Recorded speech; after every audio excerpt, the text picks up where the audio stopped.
So, correct me if I'm wrong. So, we've discussed so far about how Sikhi started from Guru Nanak Dev Ji's time, Hanji. and we sort of talked about how our gurus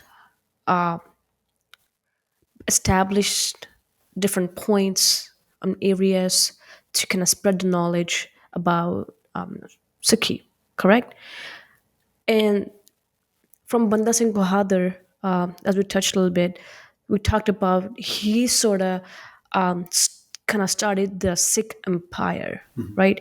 So now we're slowly moving towards the political side of Sikhi. So, can you tell us about how the Sikh empire was established, starting from Banda Singh Bahadur, and how it slowly took turns to 1984? Hanji. Yeah, of course. When you say taking turns, so wait, what I take from that is that we recognize that Sikh Raj, Sikh sovereignty, Khalsa Raj, is taken many forms in our Itihas.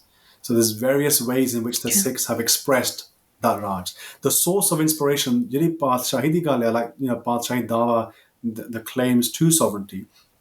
I think it's important to draw a distinction between what Badshahi is and what sovereignty is, because I think there are two different concepts in that, and I'll explain that. So, Badshahi, in fact, in Mahan Kosh, which obviously is a Sikh encyclopedia written by Ghan Singh Nabha in the 1920s, really well referenced, really well respected. He provides a definition of Badshahi. He says he actually provides three interpretations of Badshahi. The first is he says that Badshahi is just another word for Badshahi. So, we understand what a Badshah is: somebody who sits on a throne, somebody who occupies a seat of authority, a king, a ruler. The second definition is interesting. So don't forget, he's writing in the 1920s. So this is during the colonial encounter. But it's interesting because it shows how attached he was to that itihas that came before the British. He says that Badshahi, he says what it means is Satguru di Amaldari. That's the phrase he uses. Now, Satguru obviously is the Guru. Tajira Amaldari da Shabdaya. Amaldari means governance. So, Bhai Khan Singh Nabha, who's writing in the 1920s, understood the significance of Badshahi as the Guru's governance. So, now obviously, often when you think about Sikh Raj, the first name that comes to mind is Maharaja Ranjit Singh. But Sikh Raj doesn't begin nor does it end with Maharaja Ranjit Singh. We've had various manifestations or expressions of Sikh Raj, which actually go back to Kartarpur Sahib. This is what the book tries to show, that Kartarpur Sahib was the very first manifestation of Sikh Raj, of a type of Sikh Raj, because at the center of that was the Guru's Darbar. The Guru's Darbar was where the Guru's authority, if you want to call it that, the truth of the Guru, the wisdom of the Guru's Gyan was espoused. And obviously, initially, because it was in its infancy, it was growing. There was no real kind of confrontation with the state or the Mughal regime at the time, although there were interactions with Akbar and so on and so forth. It's only when it started to grow and expand. So by Guru Arjan Dev Ji's time, there's one account which says that the amount of the Guru's, the Masan system that I spoke about earlier, it had grown so expansive that there was the Guru's Masans, the representatives of the Guru's Darbar, they were stationed from modern day Kabul in Afghanistan all the way to Dhaka in Bangladesh. So that's like 2,000 mile Wow. range. And the Guru's Sikhs were established. That network was there. Now, obviously, we can't claim that that was, Sikh sovereignty or that land was a Sikh. That's not the claim we make. But what it shows is how expansive the Guru's Darbar had become. That they were going so far to teach about Sikhi and also collect that daswand and bring it back to Amritsar Sahib. And it was very strategic because it was placed along the old what we now know as GT Road, which was the main kind of road for commercial use and trade at the time. So it was very purposeful, very strategic. So when Bhai Khan Singh Nabha uses that phrase Satguru di Amaldari, he's referring to the governance or the style of governance that was established through the very first expression of Sikh Raj, which was the Guru's Darbar, and that was Kartarpur Sahib, Khadur Sahib, Amritsar Sahib, all the way up to Anandpur Sahib. And then, like I said, we had Banda Singh Bahadur between 1710 and 1716, which is obviously when the Shahidi takes place. And that is pretty much known as the first Khalsa Raj post Guru period. And then there's a period of real hardship, I would say, and struggle, where the Sikhs are being hunted. The Mughals have come down strong. There's a price, placed on the head of every Sikh. This is a time where Mata Sahib Deva, they become kind of de facto leaders of the Panth in Delhi. This is a time where Baba Deep Singh is obviously kind of given the duty of maintaining the Sikhi Prachar aspect of things from Damdama Sahib. And then in the late 1720s, we see a re-emergence of the Sikhs striving to establish some type of Raj. But when that Raj eventually comes in the form of the Misl Sardars, it's not the same as it was under Banda Singh Bahadur. But the emphasis is on the actual Raj, that we need to have an area or a certain kind of expression of our power. And again, it's never really for personal or family gains. It's more so to bring about the ideals of Halimi Raj and Begumpura, Sarvat Tapala, like I've mentioned.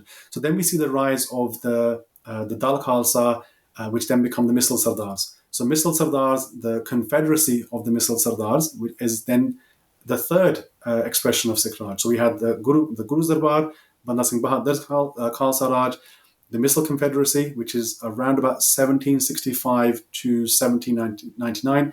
And then Maharaja Ranjit Singh's Raj comes from 1799. Obviously, he passes in 1839. There's a 10-year struggle for power. The British arrive, and then Punjab is annexed in 1849. So between 1849, now that Itihas, up until 1849, is not really disputed between Sikh historians that Sikh Raj was established. No one really has an issue with that. This is how important Raj was to the Sikhs. It's after 1849 where we see different narratives than we've woven into our Itihas. But when we look at again our history from that period, the Kuka movement, early Kuka movement, the Singh Sabha movement as well to an extent, the Gadri Babbe, the Babbar Akali Leher. And then obviously 1947 happens, and there's this kind of sense that there's some degree of independence. But what's actually happened is Punjab has been split down the middle, as you'll know. I know some of your guests previously have spoken about this, the Radcliffe Line. But obviously modern-day Pakistan is created. The remaining half on this side, within about 20 to 30 years, 2 new states are carved out of that Punjab, Haryana and Himachal. So Punjab is now a fraction of what it once was. And then we see the kind of again, organic development towards another kind of movement for Sikh Raj. And in the present day, the Sikhs in 1986 called it Khalistan. So Khalistan is, from my understanding, is an expression of that Sikh sovereignty, of Sikh Raj.